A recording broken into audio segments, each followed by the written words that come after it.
स्वागत है गरिमा study point में। और आज की क्लास में हम लोग लैंग्वेज डेवलपमेंट को पढ़ेंगे। तो ये एक इम्पॉर्टेंट टॉपिक है एजुकेशन सब्जेक्ट का। तो चलिए आइए इसको पढ़ते हैं। तो स्टार्ट करते हैं। सबसे पहले जानेंगे कि आखिर ये लैंग्वेज डेवलपमेंट होती क्या है। ठीक है, देखते हैं। हम बात करें अगर लैंग्वेज डेवलपमेंट की, तो हम देखते हैं एक नवजात शिशु की सबसे प्रमुख जो समस्या होती है या सबसे कह सकते हैं सबसे बड़ी जो मजबूरी होती है वो यह होती है कि वह अपनी इच्छाओं और ज़रूरतों को दूसरों तक भाषा द्वारा क्या कर सकता है, नहीं पहुंचा पाता तथा दूसरों के शब्दों एवं हाव भाव को वह ठीक से नहीं समझ पाता। तो आपने देखा ही होगा, जो छोटे नवजात बच्चे होते हैं वो अपनी जो इच्छाएं होती हैं, जो उनकी ज़रूरतें होती हैं, वो सामने वाले तक आसानी से नहीं पहुंचा पाते, ना ही वो दूसरे की जो भी भाषा है या जो भी उनकी हाव भाव है उनको ठीक से समझ पाते हैं। परंतु यह मजबूरी बहुत तेजी के साथ प्रारंभिक वर्षों में भाषा विकास के साथ समाप्त हो जाती है। व्यक्ति में भाषा विकास से तात्पर्य एक ऐसी क्षमता से होता है जिसके द्वारा व्यक्ति अपने भावों, विचारों तथा इच्छाओं को दूसरे तक सूचित करता है। अर्थात हम कह सकते हैं, यहाँ आप देख सकते हैं, देखिए लैंग्वेज डेवलपमेंट में कि जो भाषा विकास से तात्पर्य जो होता है वो एक ऐसी क्षमता से होता है जिसके द्वारा व्यक्ति अपने भावों, विचारों तथा इच्छाओं को दूसरी तरफ सूचित करता है, अर्थात दूसरे व्यक्ति को सूचित करता है या पहुंचाता है। ठीक है, और जो दूसरे के भावों एवं इच्छाओं को ग्रहण करता है, यानी जो जब हम किसी से बात करते हैं तो हम क्या करते हैं, अपनी इच्छाओं और अपने भावों को उस तक पहुंचाते हैं। किसके थ्रू? लैंग्वेज के थ्रू। और सामने वाला व्यक्ति भी हमको लैंग्वेज के थ्रू अपनी इच्छाओं और जो भाव हैं उसको क्या करता है, पहुंचाता है। तो यानी वो मेरी बात को समझता है, हम उसकी बात को समझ लेते हैं। और इसमें क्या होता है, भाषा जो है कई तरह के संचार हो सकते हैं, यानी लैंग्वेज में कई तरीके के कम्युनिकेशन हो सकते हैं। आइए देखिए क्या कौन कौन से कम्युनिकेशन हैं। सबसे पहले मौखिक संचार। आप जानते हैं वर्बल कम्युनिकेशन क्या है, कि जब हम माउथ से कोई चीज़ मुँह से जब बोलते हैं मौखिक संचार होता है।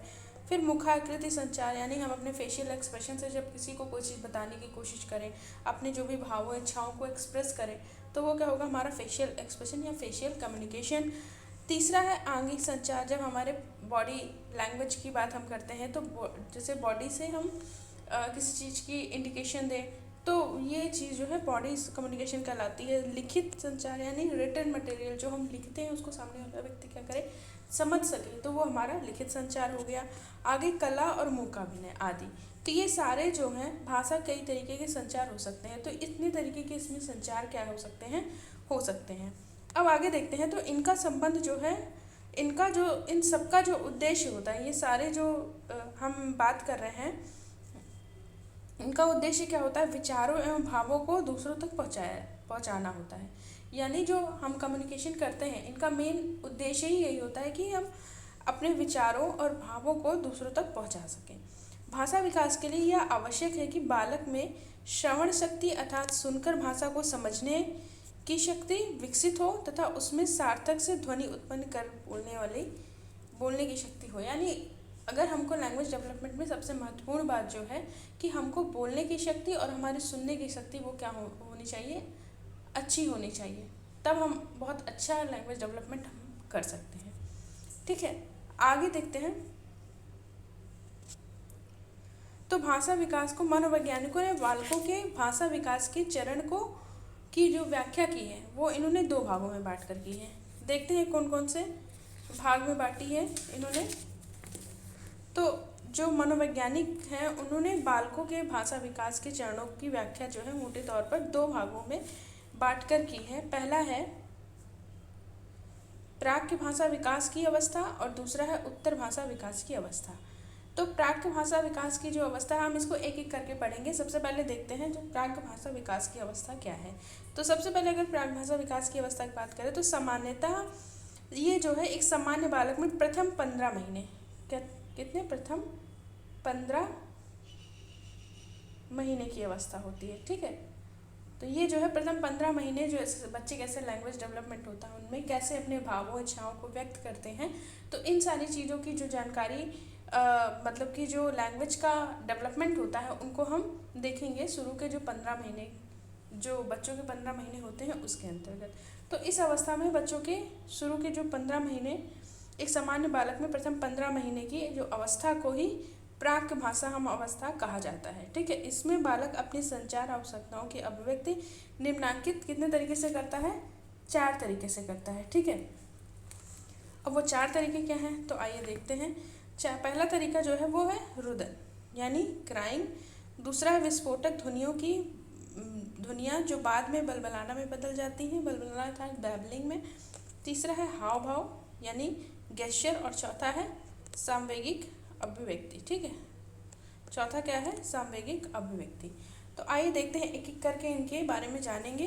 तो चलिए स्टार्ट करते हैं कि एक एक करके जानते हैं। तो सबसे पहले बात करें अगर रुदन की, तो इसमें क्या होता है, जब आप छोटे बच्चे को देखते होंगे कि वो अपनी सारी बातें क्या करता है कि रुदन के माध्यम से बताता है। यानी इतना वो ऐसा नहीं है कि वो लैंग्वेज से बोल सकता है, बहुत छोटा होता है, नवजात शिशु आपने देखा होगा, तो बहुत ही छोटे बच्चे होते हैं, ये अपना जो है किसी भी आवश्यकताओं को क्या करते हैं, रोने के माध्यम से दूसरों तक पहुंचाते हैं।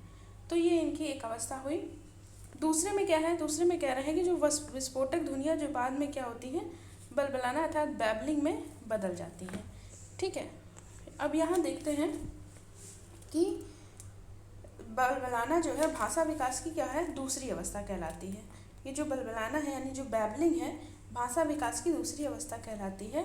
प्रथम 2 महीने में शिशु रोने के अलावा कुछ अस्पष्ट ध्वनियाँ भी पैदा करता है। इस समय शिशु स्वर ध्वनियों का प्रयोग अधिक करता है। इन ध्वनियों का स्वरूप कैसा होता है? विस्फोटक होता है। इन्हें शिशु अपनी इच्छा से पैदा नहीं करता, बल्कि ये स्वर यंत्रों की आकस्मिक क्रियाओं द्वारा खुद पैदा होते हैं। यानी कुछ जो शब्द वो उत्पन्न करता है वो ऑटोमेटिक आते हैं, ये नहीं कि वो पैदा कर बोलता है, बल्कि वो खुद ब खुद उसके मुंह से निकलते हैं। ठीक है, इन्हें शिशु क्या करता है? अपनी इच्छाओं से पैदा नहीं करता, बल्कि ये स्वर यंत्र की आकस्मिक क्रियाओं से खुद पैदा होते हैं। चूँकि ऐसी ध्वनियों का प्रयोग शिशु जानबूझकर नहीं करता और ना तो शिशु के लिए उनका कोई अर्थ ही होता है, वे इसका प्रयोग खेलने के रूप में करते हैं, जिसमें उन्हें काफ़ी मज़ा आता है। इस तरह की ध्वनियों को घुटकना यानी कुकिंग कहा जाता है। ठीक है, इस तरीके की ध्वनियों को क्या बोलते हैं? घुटकना। ठीक है, इंग्लिश में इसे कुइंग कहा जाता है। तो आगे देखते हैं। तो जो है जब शिशु 3-4 महीने का हो जाता है तो उसका स्वरयंत्र इतना परिपक्व हो जाता है कि वह पहले से अधिक ध्वनियाँ उत्पन्न करता है। अब वह स्वर तथा व्यंजन ध्वनि को एक साथ मिलाकर बोलता है। पहले क्या हो रहा था, वो केवल स्वर का उच्चारण कर रहा था, जैसे आ, ई, ऊ वगैरह शब्द जो है यूज़ कर रहा था। अब वो क्या कर रहा है कि स्वर और व्यंजन दोनों को मिलाकर जो है बोल उत्पन्न कर रहा है, ध्वनियाँ क्या कर रहा है? उत्पन्न कर रहा है। अब वह स्वर तथा व्यंजन ध्वनि को एक साथ मिलाकर बोलता है, जैसे कि दा, ना, बा, मा आदि शब्द भी बोलने लगता है। जब शिशु 7-8 महीने का होता है, ठीक है, तब वह इन ध्वनियों को तुरंत दोहराता है, जिससे सुनकर भी अर्थपूर्ण लगते हैं, जैसे कि मामा, दादा, नाना आदि। आपने देखा होगा बच्चे जल्दी शुरू में ही नाना मामा कहना सीख लेते हैं। एक्चुअली वो नाना मामा नहीं कहते, बल्कि वो क्या करते हैं, ना और फिर ना एक बार डबल जल्दी रिपीट करते हैं, तो वो एक अर्थपूर्ण शब्द बन जाता है। और इसे ही क्या बोलते हैं? बैबलिंग बोला जाता है। ठीक है, इसे ही बैबलिंग कहा जाता है। सामान्यतः 12 महीनों के बाद जो बैबलिंग की ध्वनि होती है वो शब्द का रूप ले लेती है, और तब शिशु जो बैबलिंग होती है उसको करना बंद कर देते हैं। ठीक है, कोई भी शिशु, एक बात इसमें महत्वपूर्ण यह है कि कोई भी शिशु जब कितना बैबलिंग करेगा और कितने महीनों तक बैबलिंग करता है, समानता यह इस बात पर निर्भर करता है कि उसके माता पिता या परिवार के अन्य सदस्य द्वारा जो बैबलिंग का परीक्षण दिया जाता है या नहीं, इस बात पर निर्भर करेगा। यदि माता पिता वैसे ही बैबलिंग शिशु को प्रायः कुछ सुनाते रहते हैं तो इसमें भी क्या होता है? प्रोत्साहित हो जाता है और जल्दी क्या करता है? बैबलिंग करता है। इस प्रक्रिया से क्या होता है? उनका स्वरयंत्र इतना मजबूत हो जाता है कि वह तुरंत ही शब्द को बोलना सीख लेते हैं। आई होप आपको बैबलिंग समझ में आई होगी। अब तीसरा देखते हैं। तो जो तीसरा है तो वो हाव भाव यानी गेस्चर। अब हाव भाव में देखते हैं, तो हाव भाव से तात्पर्य शरीर के अंगों द्वारा जो की गई वैसी क्रियाओं से होता है जिसमें कुछ अर्थ निकलता है, और फलता वे भाषा के प्रतिस्थापित या पूरक रूप होते हैं। पूरक रूप हैं। जैसे भाषा को प्रतिस्थापित रूप हाव भाव एक तरीके से शब्दों का स्थान ले लेते हैं और इसके द्वारा दूसरों को शिशु कुछ व्यक्त करने की कोशिश करता है। भाषा के पूरक रूप में बोली गई ध्वनियाँ में शिशु हाव भाव द्वारा विशेष अर्थ जोड़ने की कोशिश करता है। हाव भाव का प्रयोग उस समय तक शिशु करता है जब तक कि वह सही से शब्दों का वाक्य के रूप में प्रयोग न कर पाए। हाव भाव का मतलब यहाँ आप देखते हैं बच्चे जो है बोल नहीं पाते, लेकिन वो अपने फेशियल एक्सप्रेशन से बता देते हैं कि उनको कैसा लग रहा है। कभी आप देखिए तो जब उनको बुरा लगेगा तो बड़ी ख़राब तरीके से मुंह बनाएंगे, तो आपको ये समझ जाते हैं कि ये मतलब अब नहीं है, पसंद नहीं कर रहा है ये चीज़। तो यही चीज़ है कि वो अपनी लैंग्वेज को अपने हाव भाव के थ्रू जो है अपनी जो फीलिंग है, जो अपनी इच्छाएँ उनको किस माध्यम से प्रेजेंट कर रहा है, हाव भाव के माध्यम से, ना कि लैंग्वेज, क्योंकि उनके अंदर अभी तो लैंग्वेज डेवलप हुई नहीं। तो वो अपनी सारी जो भी आवश्यकताएं हैं, जो भी इच्छाएं हैं, उनको किससे दिखाता है, वो हाव भाव के माध्यम से दिखाता है। चौथा है तो सामवेगिक अभिव्यक्ति। ठीक है, जो चौथा है वो सामवेगिक अभिव्यक्ति यानी इमोशनल एक्सप्रेशन। इसमें देखेंगे तो जो मनोवैज्ञानिक अध्ययनों से यह स्पष्ट हो जाता है कि सुखद संवेग को शिशु सुखद स्पष्टीकरण, जैसे कोई कुछ अच्छा इमोशन उसको मिलता है, जैसे प्लीजेंट इमोशन उसको मिले, तो शिशु क्या करता है, सुखद स्पष्टीकरण, जैसे कि गुटकना, अभी हमने देखा क्या होता है, हंसना, अपनी बाहों को फैलाना आदि द्वारा करता है। तथा जैसे दुखद संवेग, जैसे अनप्लीजेंट इमोशंस जो होते हैं, जैसे शिशु रुदन यानी रोने लगे तथा ठुनकने लगे, ठीक है, आदि द्वारा व्यक्त करता है। इस तरह सांवेगिक अभिव्यक्ति द्वारा भी शिशु अपनी आवश्यकताओं एवं इच्छाओं की अभिव्यक्ति करता है। 12 से 13 महीने के शिशुओं में इस तरीके की सांवेगिक अभिव्यक्ति स्पष्ट रूप से देखने को मिलती है। हाव भाव के समान ही जो सांवेगिक अभिव्यक्ति है, जो संवेग होते हैं, उनकी जो अभिव्यक्ति का प्रयोग बालक द्वारा पूर्ण शब्दकोश विकसित होने के बाद भी जारी रहती है। यानी जो संवेगिक जो अभिव्यक्ति होती है उसको जब लैंग्वेज डेवलपमेंट हो जाता है तो उसके बाद भी बच्चे क्या करते हैं, वो करते रहते हैं। ठीक है, इसको बंद नहीं होती ये चीज़। अब आगे जो है हम इसके सेकंड प्रकार को भी देखेंगे, जो है उत्तरकालीन भाषा विकास की अवस्था। तो आइए इसको भी सेकंड इसके जो भागों में बांटा है, इसका दूसरा भाग भी देखते हैं। तो जो मनोवैज्ञानिकों ने बालकों को उत्तरकालीन भाषा यानी जो कि लेटर स्पीच डेवलपमेंट जो है की 5 अवस्थाएं बताई हैं। इसके अंतर्गत जो है मनोवैज्ञानिकों ने 5 अवस्थाएं बताई हैं। भाषा विकास हो जाने पर बालक जो है ध्वनियों को दूसरों को समझाने लायक शब्दों में व्यक्त करता है। यानी जो भाषा विकास अगर अब हो जाने पर, जैसे 15 महीने की स्टेज थी, अब ये जो है उसके आगे की स्टेज है, तो इसमें जो भाषा विकास हो जाने पर जो बालक है वो ध्वनियों को दूसरे को समझाने लायक शब्दों में व्यक्त करता है और उसका सही अर्थ स्वयं भी समझता है। इस तरीके से भाषा के 2 पहलू आपने देखे, इसमें 2 पहलू हैं, एक है क्रियात्मक पहलू और दूसरा है मानसिक पहलू। ठीक है, इसमें एक क्रियात्मक पहलू और इसमें मानसिक पहलू। इसमें भाषा विकास 2 हो जाने पर बालक क्या करता है, ध्वनियों को दूसरों को समझाने लायक शब्दों में व्यक्त करता है तथा सही अर्थ स्वयं भी समझता है। और इस तरीके से भाषा के 2 पहलू बताए हैं, एक क्रियात्मक पहलू और एक मानसिक पहलू। क्या होते हैं ये दोनों पहलू, आइए देखते हैं। तो देखिए इसमें 2 पहलू, एक क्रियात्मक और एक मानसिक पहलू। क्रियात्मक पहलू क्या होता है कि ध्वनियों को संयोजित कर अर्थपूर्ण शब्द मुंह से निकालना भाषा क्रियात्मक पहलू होता है, भाषा का क्रियात्मक पहलू होता है। यानी जब हम कोई भी चीज़, जब ध्वनि होती है, जब जो भी ध्वनियाँ होती हैं, अगर उसको सही तरीके से बैठाकर अगर अर्थपूर्ण शब्द मुंह से निकालते हैं तो वो क्या होती है, एक क्रियात्मक पहलू होता है, यानी कि मोटर एस्पेक्ट होता है। जबकि दूसरा मानसिक पहलू किसे बोलेंगे कि उन शब्दों को सही अर्थ समझना मानसिक पहलू होता है। और जो शब्द हम बोल रहे हैं उसका क्या है कि उसको सही अर्थ में समझना ही हमारा मानसिक पहलू कहलाता है। अब इसके अंतर्गत जो है इस अवस्था के अंतर्गत 5 अवस्थाओं का वर्णन जिससे होकर शिशु का भाषा विकास होता है, उसको देख लेते हैं। सबसे पहली जो अवस्था है दूसरों की भाषा को समझना। इसमें क्या है कि भाषा विकास की यह सबसे पहली अवस्था है जिसमें शिशुओं को दूसरे की भाषा को समझना होता है। इसके लिए यह आवश्यक है कि शिशु परिवार के सदस्यों द्वारा बोले जाने वाले वाक्यों तथा शब्दों का अर्थ समझे, यानी जो उसकी फैमिली में है कि वो क्या कह रहे हैं और कैसे बोल रहे हैं, ये चीज़ को वो समझे। भाषा समझने के लिए यह आवश्यक है कि वह शब्दों का सही प्रयोग करे।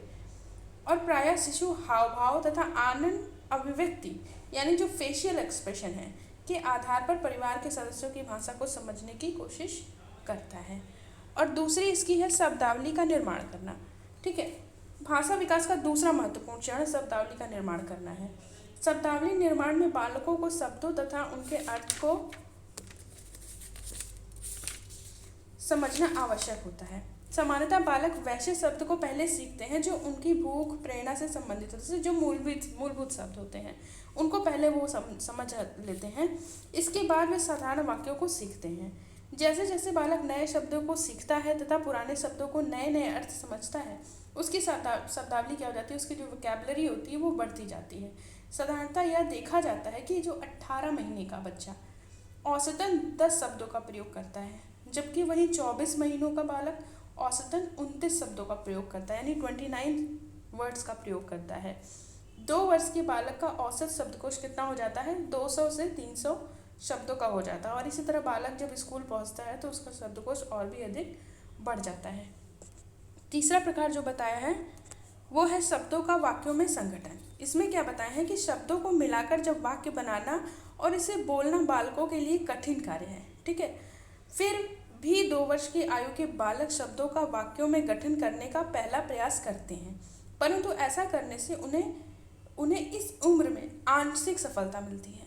ऐसे शब्दों को बोलने के साथ साथ वे उपयुक्त क्या करते हैं, हाव भाव यानी एक्सप्रेशन भी दिखाते हैं, जिसमें उन शब्दों का अर्थ स्पष्ट हो जाता है। ठीक है, जब ये 2.5 वर्ष की उम्र में हो जाते हैं तो बालक क्या करते हैं, संज्ञा तथा क्रिया शब्दों को मिलाकर एक छोटा वाक्य बनाने की कोशिश करता है, परंतु अक्सर छोटा वाक्य भी अधूरा रह जाता है। आप देखेंगे छोटे बच्चे जो 2.5 साल के होते हैं वो पूरा वाक्य नहीं बोलते हैं, बहुत छोटे अधूरे वाक्य बोलते हैं। जब बालक 5 साल का हो जाता है तो सभी शब्द भेद को मिलाकर छोटे छोटे वाक्यों को बोल लेता है, और प्रत्येक अनुक्रमिक वर्षों यानी जो सक्सेसिव ईयर है, ठीक है, में बालक जो है वाक्यों का प्रयोग अधिक प्रवणता यानी फ्लुएंसी के साथ यहाँ करता जाता है, और वाक्यों में व्याकरण संबंधी दोष घटता जाता है। यानी वो धीरे धीरे क्या करेगा कि लैंग्वेज डेवलपमेंट उसका होता रहेगा, और 5 वर्ष तक की उम्र में जो है वो लमसम जो व्याकरण संबंधी दोष जो है कम करने लगेगा, यानी घटता जाएगा उसका। चूँकि यहाँ मनोवैज्ञानिकों ने अध्ययन से यह स्पष्ट हो गया है कि बालक तीव्र बुद्धि के होते हैं, यानी इसमें कुछ एक्स्ट्रा चीज़ें भी देखने को मिली कि जो मनोवैज्ञानिक अध्ययन कुछ मनोवैज्ञानिकों ने ये अध्ययन किया और इसमें स्पष्ट किया कि अगर बालक जो है तीव्र बुद्धि के होते हैं तो यह उच्च सामाजिक आर्थिक स्तर वाले परिवार से आते हैं। ऐसा इन्होंने अपने अध्ययन से स्पष्ट किया, और वे लंबे समय तक जटिल वाक्यों का प्रयोग वैसे बालकों की अपेक्षा जो कम बुद्धि के होते हैं या निम्न सामाजिक स्तर के होते हैं अधिक करते हैं। यानी ये क्या करते हैं, जो अच्छे फैमिली से आते हैं, जो अच्छे परिवारों से उच्च आर्थिक स्तरों वाले परिवारों से आते हैं, वे लंबे तथा जटिल वाक्यों का प्रयोग करते हैं किसकी अपेक्षा, जो कि निम्न आर्थिक स्तर के होते हैं और जो थोड़ा कम बुद्धि के होते हैं उनकी अपेक्षा वे ज़्यादा लंबे व जटिल वाक्यों का प्रयोग करते हैं। बालक द्वारा वाक्यों के प्रयोग में यौन का भी प्रभाव पड़ता देखा गया है। इसमें देखा गया है कि जो लड़कियां होती हैं वो लड़कों की अपेक्षा अधिक लंबे तथा जटिल वाक्यों का प्रयोग करती हैं। ये भी कहा जाता है कि जो लैंग्वेज डेवलपमेंट होता है वो लड़कियों में जल्दी होता है। तो उसी तरीके से इन्होंने भी स्पष्ट किया कि जो लड़कियां हैं वो लड़कों की अपेक्षा अधिक लंबे और जटिल वाक्यों का प्रयोग करती हैं। अब चौथा इसमें हम देखते हैं तो वो है उच्चारण यानी प्रोनाउंसिएशन। भाषा विकास का ये चौथा स्तर है। शब्दों का सही उच्चारण करना सीखना। शिशु अनुकरण द्वारा शब्दों का उच्चारण करना सीखते हैं, यानी वो क्या करता है, इमिटेशन द्वारा किसी क्या करते हैं कि दूसरे जो बोलते हैं वही वो उसका रिपीट करते हैं। तो इससे क्या होता है कि वो उच्चारण करना सीखते हैं। जब आप देखते हैं कभी कभी बच्चों को बुक पढ़ाई जाती है, मतलब कि अपनी बुक रीडिंग करने के लिए दी जाती है, तो उनको वो प्रोनाउंसिएशन ही अच्छा करने के लिए दिया जाता है ताकि वो उच्चारण से अच्छे से कर सकें। माता पिता तथा परिवार के अन्य सदस्यों की भाषा को वह ध्यानपूर्वक सुनते हैं। ठीक है, जब तक बुक नहीं पढ़ाई जाती उसके पहले वो क्या करते हैं, किसी भी जो बोलता है जैसे उनके माता पिता हैं या परिवार के कोई भी सदस्य है, जब वो बोलता है तो उसे क्या करते हैं, वो ध्यानपूर्वक सुनते हैं और उनकी नकल करने की कोशिश करते हैं। आपने देखा होगा जैसे आप बच्चों के सामने कुछ भी जो नहीं बच्चे बोल पाते उनके सामने अगर माँ आ वगैरह जैसे आप बोलने की कोशिश करिए तो देखिए वो भी अपना मुँह वैसे ही सोचेंगे कि बोलें, तो वो क्या करते हैं, अनुकरण करते हैं। ठीक है, 1 वर्ष तक की आयु के बालकों का उच्चारण इतना अस्पष्ट तथा अबोध होता है, यानी 1 साल तक के जो बालक होते हैं उनका उच्चारण बहुत ही इतना अस्पष्ट तथा अबोध होता है कि उनका सही अर्थ केवल उनके जो है माता पिता व परिवार के अन्य सदस्य ही समझ सकते हैं। फिर 1.5 वर्ष की उम्र होने तक उनके उच्चारण में कुछ सुधार होता है और अब उसे अन्य व्यक्ति की भी समझ सकते हैं। ठीक है, कुछ बालक ऐसे होते हैं जो 12 से 13 साल की उम्र हो जाने के बाद भी शब्दों का अशुद्ध उच्चारण करते हैं। ऐसे बालक को फिर से उसका सही उच्चारण सिखाना बहुत कठिन हो जाता है, क्योंकि उनमें जो है जो अशुद्ध उच्चारण का जो आदत होती है वो बन जाती है। फिर 20 से 22 वर्ष की उम्र में स्वयं ही जब वे उच्चारण के प्रति काफ़ी सचेत हो जाते हैं तो उनमें कुछ सुधार लाते हैं। ठीक है, आगे जो 5वां है अवस्था इनकी जो है भाषा विकास का स्वामित्व। ठीक है, इनमें जो है 5वां है भाषा विकास का स्वामित्व, और यह जो है अंतिम अवस्था है। ठीक है, इस अंतिम अवस्था में व्यक्ति को शब्दों एवं वाक्यों का सही प्रयोग, भाषा के व्याकरण तथा भाषा के वाक्य विन्यास यानी जो सिंटैक्स होता है आदि का उसका पूर्ण ज्ञान हो जाता है। उसे भी क्या करते हैं, लिखित भाषा यानी रिटन लैंग्वेज तथा मौखिक भाषा चाहे वो स्पोकन लैंग्वेज हो उस पर इनका अच्छा नियंत्रण हो जाता है। ठीक है, तो अब देखते हैं इस तरह अगर हम देखते हैं कि व्यक्ति में जो भाषा विकास है, ठीक है, वो कई चरणों में पूरा होता है। तो ये जो 5 अवस्थाएं हैं वो हमने पूरी कर ली। तो अब इस तरह हम देखते हैं कि व्यक्तियों में भाषा विकास क्या होता है, कई चरणों में पूरा होता है। भाषा विकास इन चरणों द्वारा क्या होता है, निरंतर होता रहता है। यद्यपि विकास की गति में अवस्थाओं के अनुसार अंतर पाया जाता है। ठीक है, फिर भी इन अवस्थाओं के बीच कोई स्पष्ट रेखा नहीं है। अगर हम देखें तो जो विकास की गति है वो कुछ अवस्थाओं में तेज होगी, कुछ अवस्थाओं में धीमी होगी, तो ये चीज़ें भी इसमें अंतर पाया जाता है। तो फिर भी जो है अवस्थाओं के बीच कोई स्पष्ट रेखा नहीं होती। तो आई होप आपको ये लैंग्वेज डेवलपमेंट का चैप्टर समझ में आया होगा। इसमें जिन चरणों को बताया गया है कि उनको समझ में आया होगा कि भाषा विकास क्या है, उसके अंतर्गत जो है कितने चरण आते हैं। मनोवैज्ञानिकों ने 2 चरणों में बांटा है, जिसमें जो है प्राक भाषा विकास की अवस्था है जिसमें कि हमने 4 अवस्थाओं को पढ़ा। दूसरा है उत्तर भाषा विकास की अवस्था जिसमें हमने 5 अवस्थाओं को पढ़ा। तो इस तरीके से हमने भाषा अवस्थाओं के चरण को इस वीडियो में कंप्लीट किया है। आई होप आपको ये वीडियो पसंद आया होगा। अगर आपको वीडियो पसंद आता है तो प्लीज़ लाइक शेयर सब्सक्राइब जरूर करें। मिलते हैं अगले वीडियो में। Thank you friends.